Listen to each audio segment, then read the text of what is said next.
What's good, everybody? This is Capital J Productions. I'm back with another video, and today we're reacting to Krayzie Bone exposing some stuff. I'm not gonna go into it. This is kind of a long one, so um before I start this, there's some people that comment and they complain that I stop and I skip the video every couple of seconds or whatever. Look, I'm gonna say this once and I'm not addressing it no more, okay? This is my channel, okay? I'm gonna run it. If I have something I know I need to speak on, I'm gonna speak on it right away. I'm gonna stop the video. I'm gonna speak on it. Look, any of these videos that you guys see, okay, on this channel, you can look it up for yourself on YouTube and watch it without me, okay? If it's that serious, you don't have to get in the comments and complain about, oh, you stop it every 2 seconds, you do this, you do that. Yeah, it's me. This is my channel. When I got something to say, I'm gonna say it, okay? So now that that's out the way, let's start this video and let's get to what's important, okay? Because what he has to say is very important. Of the letter is the secret meeting that changed rap music and destroyed a generation. Damn. So it says, hello. After more than 20 years, I finally decided to tell the world what I witnessed in 1991, which I believe was one of the biggest turning points in popular music and ultimately American society.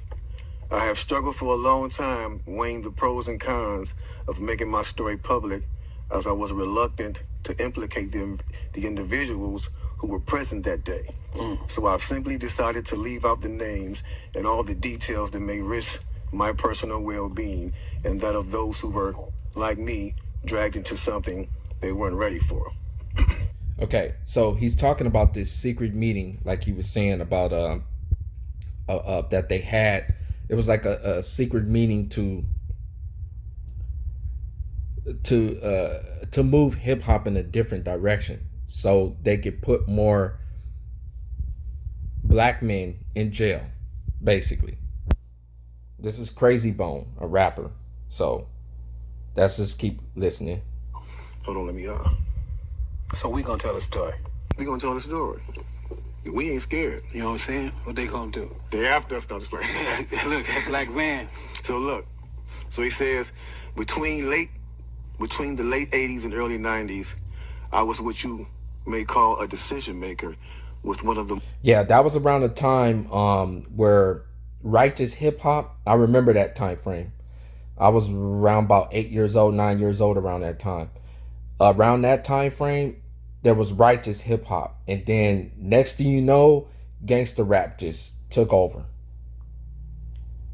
more established companies in the music industry. I came to Europe in the early 80s and quickly established myself in the business. The industry was different back then, since technology and media weren't accessible to people like that, like they are today. The industry had more control over the public. Yeah. And had the means to influence them any way it wanted. Right. This may explain why in early 1991, I was invited to attend a closed-door meeting with a small group of business insiders to discuss rap music's new direction. Rap music's new direction. Yeah. Little did I know we would be asked to participate in one of the most unethical and destructive business practices ever seen. Crazy. So this was the meeting. The meeting was held. Okay, before we start the meeting. So, I'm gonna ask a question. Who do you guys think has the power to come up with this meeting to change the way rap music end up going? Okay, because I mean, this is 2023 now, but I was raised up in the 90s era, and man, so many rappers, I witnessed so many rappers going to jail, so many rappers dying. I've seen the effects. So this is definitely believable. At a private residence on the outskirts of Los Angeles. I remember about 25 to 30 people were being there. Right. Most of them familiar faces. Speaking of those I knew, We joked about the theme of the meeting, as many of us did not care for rap and failed to see the purpose of being invited to a private meeting to discuss the future of hip-hop. Talk to him. Among the attendees was a small group of unfamiliar faces who stayed to themselves and made no attempt to socialize beyond their circle. Based on their behavior and formal appearances, they didn't seem to be from our industry. Who do you think they talking about? He said they're not from our industry. I know who they talking about. Do you guys know who they talking about? I want to know what y'all think about that in the comments. Our casual chatter was interrupted when we were asked to sign the confidentiality agreement, preventing us from publicly discussing the information presented during the meeting. Anytime you hear something like this, they want to do something in the dark, you got to ask yourself, why do they want to keep it so secretive? Okay. The devil likes he has to stay in the dark. So just keep that in mind. He does everything in the dark. He hides, he deceives. That's part of deception. Part of deception is like hiding information, lying, not telling the truth. All that means being in the dark. Needless to say, this intrigued, in some cases, disturbed many of us. The agreement was only a page long, but very clear on matters and consequences, which stated that violating the terms would result in job termination immediately. We asked several people what this meeting was about and the reason for such secrecy, but could not find anyone who had the answers for us. A few people refused to sign and walked out. Nobody stopped them. Those were the smart ones. I was tempted to follow, but curiosity got the best of me. That's right. A man who was part of the unfamiliar group collected all the agreements from us. So now it's going to get to the good part because the meeting about to start. Talk to him, G. It says, quickly after the meeting began, hold on one second. Get your popcorn, y'all. Popcorn, get your pistol. No, sweat. For real though. Facts, bro. Like, seriously. Quickly after this meeting began, one of the industry colleagues, who shall remain nameless like everybody else, thanked us for attending. He then gave the floor to a man who only introduced himself by first name and gave no other details about his personal background. I think he was the owner of the residence, but that was never confirmed. He briefly praised all of us for the success we had achieved in our industries and congratulated us for being selected as part of this small group of decision makers. At this point, I began to feel slightly uncomfortable and the strangeness of this gathering. The subject quickly changed as the speaker went on to tell us that the respective companies we represented had invested in a very profitable industry, which could become even more rewarding with our active involvement. Okay. Well, I'm not going to say, I was going to say something. I'm going to say what I think he's going to say. Okay. I think he's talking about prisons. I think, you know what I mean? I think, because that's what, you know, the prison system, death, okay, which is there's money in death, you know what I'm saying? Like, if to bury these rappers, is it free? You know what I'm saying? Is they charge for it. They charge for the caskets, they charge to put them. It's all about money, and these people are pure evil to the core. Anyway, let's listen to what Krayzie Bone has to say before I go on a tangent. He explained that the companies we worked for had invested millions into the building of privately owned prisons. I knew it. And that our positions of influence. Prisons. Do y'all know the numbers between blacks, whites, and Latinos in the prison system? Y'all should look it up. I'm not even going to tell y'all. Y'all should already know who's leading. You know what I'm saying? I'll give you a big hint. They got the same skin color as me. In the music industry would actually impact the profitability of these investments. Then he says, I remember many of us in the group immediately looking at each other in awe and confusion.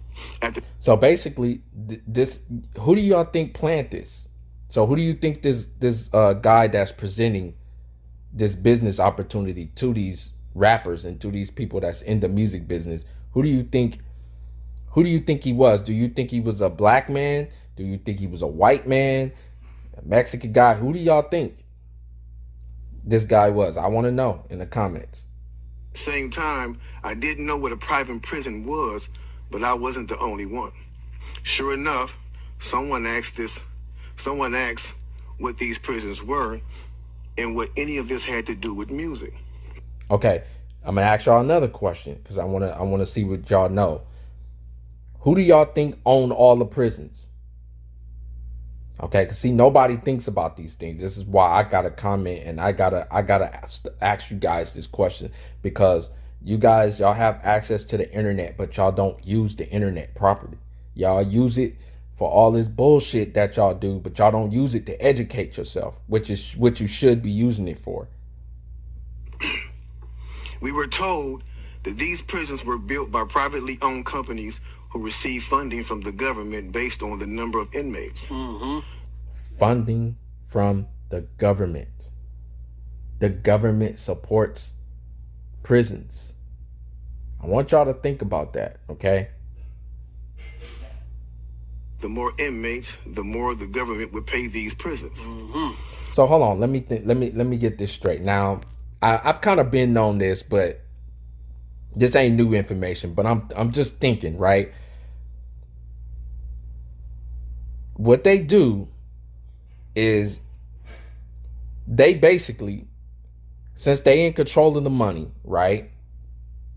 It's these people that's control of the money. I call them white people because that's what it is, right? A bunch of white people who's over the money, the government, the Federal Reserve, which is a bunch of white men, okay? They the ones who control it. They come up with a system. Remember, they can come up with a righteous system to give out money, but they come up with the most evil, corrupted system, okay? And they provide funding based off of the results they want to get. I want y'all to think about that, all right? It was also made clear to us that since these prisons are privately owned, as they become publicly traded, we'd be able to buy shares. Most of us were taken back by this. Again, a couple of people asked what this had to do with us. At this point, my industry colleague who had first opened the meeting took the floor again and answered our questions. He told us that since our employees had become silent investors in this prison business, it was now in their interest to make sure that these prisons remain filled. Our job would... Y'all heard that. If you haven't, rewind it, play it again, okay? They wanted to make sure that these prisons were filled. And guess who they wanted? They wanted a certain type of people, you know what I'm saying, to fill those prisons, which ended up happening. You know, it's crazy. I can go on, but I'm gonna just play. To help make this happen by making music which promote criminal behavior. And this is what I'm saying. This is what I've been saying a long time. I've been saying this for a long time. I've been trying to tell gangbangers. People don't believe me. They haven't believed me, but I've been knowing about this for years, okay? Gangbangers were created by the government, okay? Like, it is what it is. Like, you know what I'm saying? They created it because it was a way for us black people to keep going at each other and keep killing each other. So they won't have to worry about keeping our numbers down. That's why they created it. And they created it, gangster rap, to promote kill, steal, and destroy. And we do that to ourselves. And then they monetized it in every way, fashion. So if we beef with each other, they make money with it. You know what I'm saying? From the record industry. If one of the rappers, you know what I'm saying, if one of the rappers killing a black man, it's a gain for them because they got one black man off the street. Actually, they got two black men off the street because one is going to go to jail. The other one is going under the dirt. Do y'all see the game? You know what I'm saying? Like they monetize it like they have the whole system from top to bottom covered, where they the ones who benefit and they're the ones who's gonna get money. Like they're gonna like that. Let's just say one of the gangbangers that I just mentioned, he dies, right? Or one of the rappers, not gangbangers, one of the rappers who kill another rapper. That rapper dies. He's gonna have a funeral, but guess who? Guess who that family gotta pay to have that funeral? The money is going right back to the people who created the whole system in the first place. I want you guys to really think about that. Okay, let's keep going. Rap being the music of choice. Rap because it's the most influential music. They found that out back in the what 70s and 80s when hip hop started taking off, and it was righteous then, and they was selling records and they were doing good and people was feeling it, you know what I'm saying? But then they knew it, the government was like, we got to find a way how to make this go in another direction for our benefit. Let's keep going. Assured us that this would be a great situation for us because rap music was becoming an increasingly profitable market for our companies, and as employees, we'd also be able to buy stocks in these prisons. Immediately, silence came over the room. You could have heard a pin drop. I remember looking around to make sure I wasn't dreaming and saw half of the people with dropped jaws. My daze was interrupted when someone shouted, "Is this a fucking joke?" Right. At this point, things became chaotic. Right. Two of the men who were part of the unfamiliar group grabbed the man who shouted and attempted to remove him from the house. A few of us, myself included, tried to intervene. One of them pulled out a gun, and we all backed off. They separated us from the crowd, and all four of us was escorted outside. My industry colleague who opened up the meeting earlier hurried out to meet us and reminded us that we had signed an agreement and would suffer the consequences of speaking out about this publicly, or even those who attended the meeting. Okay. I asked him, why was he involved with something so corrupt? And he replied, it's bigger than the music business and nothing we can do. And no, it's bigger than the music business and nothing we want to challenge without risking consequences. Because they were scared. Bottom line, they were scared. They was worried about their families, because that's what evil do. They like to scare people. But you can't be scared. You can't be scared to lose your life. You can't be scared to lose anything. You know what I'm saying? When you serving God and you out to do what's right, you can't be scared.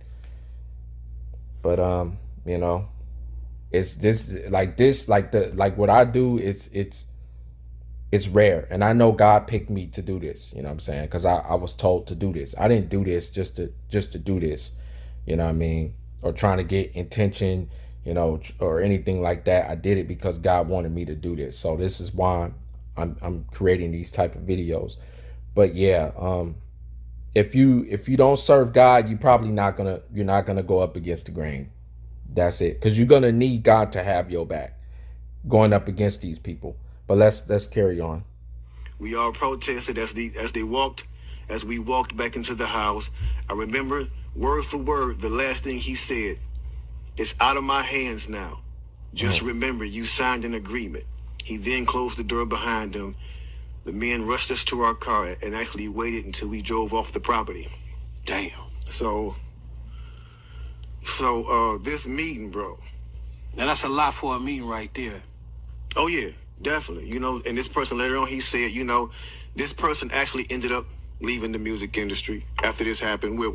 A few years after this, he ended up leaving the music industry. Okay. And he said he just over the years he just felt guilty, because he said as he sat back and he watched these plans come to a reality over 2 decades. He sat back and was like, wow, they really pulled it off. They really pulled this off. He was like, they were told not to sign any more political rappers, any more rappers that had messages in their music. Positivity. No positive It was all message. to be gangster rap music that they promoted and put out. So if you want, It all was on by design, like I've been saying. And this is what I've tried to tell. I remember talking to like a bunch of gangbangers. I remember, back when I stayed with my brother and I stayed in the hood, and I used to tell them these type of things, and they wouldn't believe me. You know what I'm saying? Like, they wouldn't believe. But now we have proof. You know what I'm saying? This is like way back before, way before even YouTube was around. I was saying these things. You know what I'm saying? And I've known of these things. So yeah, but now we got YouTube, and now we have rappers like Krayzie Bone who's willing to come out and tell the truth. You know what I mean? But I mean, it's crazy. Let's just keep going on. Where Brand Nubians went, if you wonder where Brand Nubians went, where Pro Righteous Teachers went, where Public Enemy went, where KRS-One went, and all sorts of groups like that was talking. Even Queen Latifah and Moni Love. And those, you know what I'm saying? If you look at those, if you go look at those people that he's talking about, those people are all like, they're acting now. They all doing something different. You know what I'm saying? They all doing something different. And I talked a little bit about this, you know what I'm saying, a couple of months ago in my I have a hour, like a 2-hour video, you know what I'm saying, of me talking about these old acts and like how they're not rapping no more. And people need to ask, why are they not rapping? Did they lose their skills? They didn't lose their skills. What happened? They was good enough to get signed. You know what I'm saying? And the record companies used them and made a lot of money off of them too. Why aren't they still signed? It's a reason for it, okay? It's because the music industry has an agenda for black people. They have an agenda for this world. It's bigger than just selling records. It's not about selling records. It's about trying to gain as many souls as possible. In my channel, I've already listed so many rappers and so many entertainers, you know what I'm saying, who talk about this. It's not like y'all can say I'm coming up with my own narratives. No, it's so many people saying these things. People who are in the industry or were next to the industry or close to getting in the industry, like me. I know people who's inside the industry, who've been there, you know what I'm saying, and can confirm that all of this is true. Anyway, let's carry on. It's a back door. Yeah, anything that was harmless, fun rap, anything that had a message in it had to go. Yeah, that's why if you even notice though, we talk about that all the time. Even be brief with it, you know what I'm saying? Those charms that came out like maybe in 1988, 89, the African charms. Those they lasted for about 2 years and they disappeared. Quick, you know what I'm saying? Yeah, definitely. Now, after reading all this, it actually made me feel a few different ways.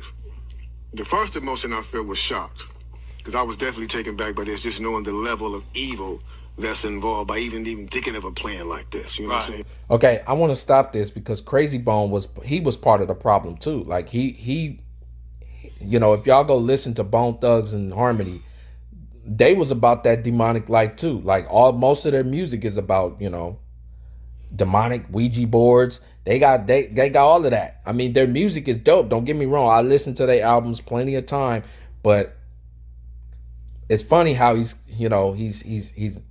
talking about this, but maybe he just didn't realize at the time when he was a rapper, because some people they don't get it while they in it. It takes them to mature, and get out of the business or stop making music for them to realize, but anyway, I just want to mention that. Let's carry on.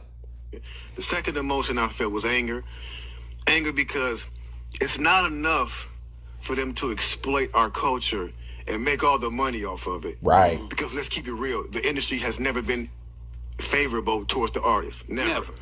But they're going to go beyond the artists to get the artist to influence and lure in the consumer, which they knew at the time were mainly minorities. Yep. In other words, keep promoting gangster rap so that the youngsters will be influenced by them, which in turn will incite them to want to act like them, and it's a very good chance they'll end up in their prison. Yeah. Exactly. Okay, I have something to say. Now, this is deep. This is really deep. Okay, so look, I'm just going to try to break down their plan real quick. So basically, these white people, okay, that stole us from our African country, right? We was in our own land doing our own thing. They come to our land, they take our people, they put us here. They knew they put us as slaves, right? For 400 years. Messed our, like my great grandfathers messed them all up in the head, right? It was done on purpose. Get them so messed up because they knew we more likely wouldn't have fathers that would teach us. Only to later on say, okay, we got them so good 400 years later, right? We got them so good, we can let them go now. Because we know no matter what we put out, they're going to bow and do what we want them to do. So we can let them go now. So they let us go. Years later, they're like, okay, we're going to give them their freedom. We'll make everything, we'll make everything fair, or seems fair. We'll water down the system because we know we have an advantage with these people. We know that they're, they don't have their fathers in their life. Their whole everything is messed up.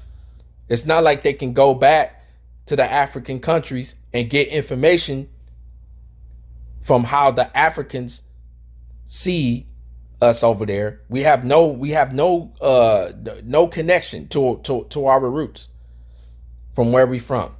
Okay, I'm talking about the blacks in the United States. They know all of this and took fully advantage of us. And so this is how they was able to divide, steal, and conquer us in this country. And they're still doing it. It's crazy. They're still doing it, and they're still getting away with it to this day. And I believe now what they're doing in hip hop is they already have achieved their goals with black men. I believe they're getting ready to do something very similar with the women now, with the black women, because if you're paying attention to what's going on now, is the rise of the women rapper all of a sudden. And guess what they're talking about? They're talking about, they're talking about being a horse. They're putting men down. It's just bad. If you go listen to the music, it's all bad. And it's a setup. It's a complete setup. So anyway, I want to know what you guys think about that breakdown that I just did. Do y'all think I'm right about what I'm saying about the whole bringing us from Africa and setting us up, setting us up for failure?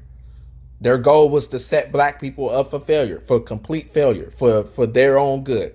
Okay. I want to know what y'all think about that. Anyway, let's carry on because I only got a few more minutes for this.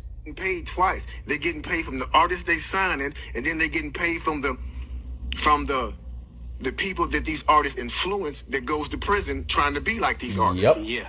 So they making a killing. A killing. It's not about money though. So I mean, they getting all the money in the world. So what is really about? What is it really about?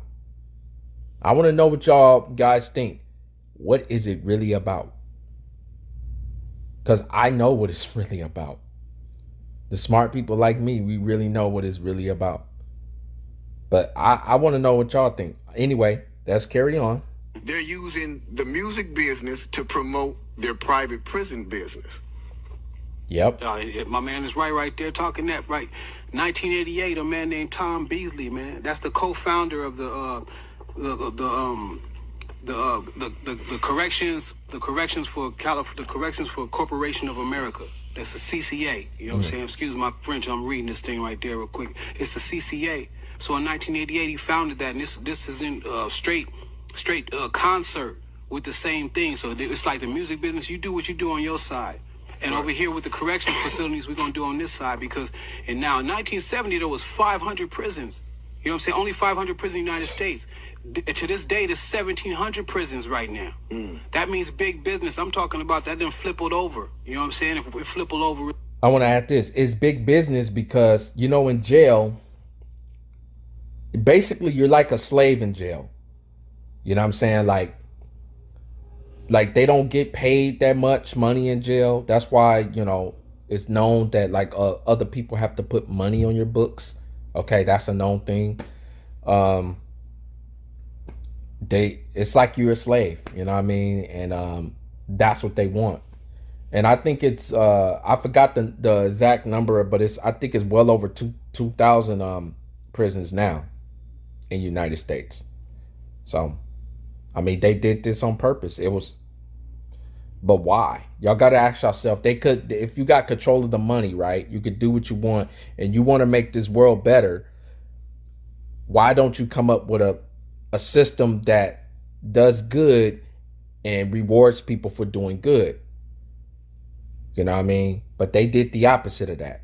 You guys got to be thinking. Y'all got to think. Y'all got to think. You know. And I know I have a lot of people on my page who think, you know what I'm saying, who really think that this country is really for all people. But if you look at interviews like this, if y'all watch this whole video, I got plenty of videos I got plenty of examples showing that that's just not the truth. This country doesn't care about black people. The cops don't care about black people. So many entities that don't care about black people. But you guys are so locked up in y'all square, and y'all living in y'all good lives, y'all living in y'all good neighborhoods, y'all are so out of touch, y'all don't even know what's going on. But then y'all want to try to tell me, oh no, the flag stands for everybody. United States flag is for everybody because they teach it in our schools. Yeah, but who controls the schools? Is there any black people that control in these schools? Or is it just all whites? Who controls who's controlled like the jails?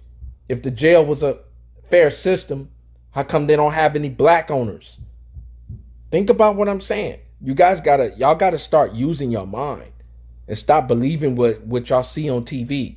Stop believing. Y'all gotta have conversations with real people. People that don't look like you. You know what I'm saying? Stop having conversations with. I have conversations with all kind of people. Atheists. I've had conversations with so many people because I'm an open-minded person. I'm not a closed-minded person. When you're a closed-minded person, you can't learn nothing. You think you know everything. But when you're an open-minded person, you hear other people talk. You hear other people's beliefs. And you're able to not get upset about it and say, okay, well that's good. That's for him. Just because that's what he believes in, that don't mean I have to believe in it. But there are certain things in this world, and there are certain things that's in this country that is just facts. It don't have shit to do with your feelings. It's just facts. Okay? Y'all got to stop believing in this fucking fairy tale that the flag represents everybody. It doesn't. That's just not facts. If you look at the facts, you will understand what I'm saying. I already made comments on this stuff. And I've been saying this stuff for a long time because I've been knowing this stuff a long time. So, you know what I mean? Stop getting in y'all feelings and look at the facts. Let's carry on. Is a word because they're making a lot of money off of these things per inmate. You know what I'm saying? So getting with the same thing of the music, it all went hand in hand, and we just partying at the same time. So us as the artists is the tool they use. Yeah. The music is the bait. Yep. And the young consumers are the prey. It's a cold game. It is a cold game. Cold game. Then I feel sad.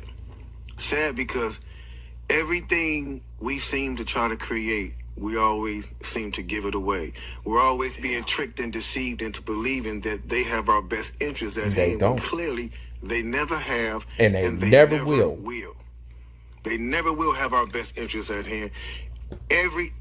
It's blow after blow after blow after blow. Facts, Krayzie Bone. Facts. He said it himself, and this is what I've been trying to tell you guys. America never cared about black people. excuse me, America never probably will care about black people because we wasn't accepted from the get-go. Way back, like I said it in a comment, way back in around 1777, they made the American flag and we were still slaves.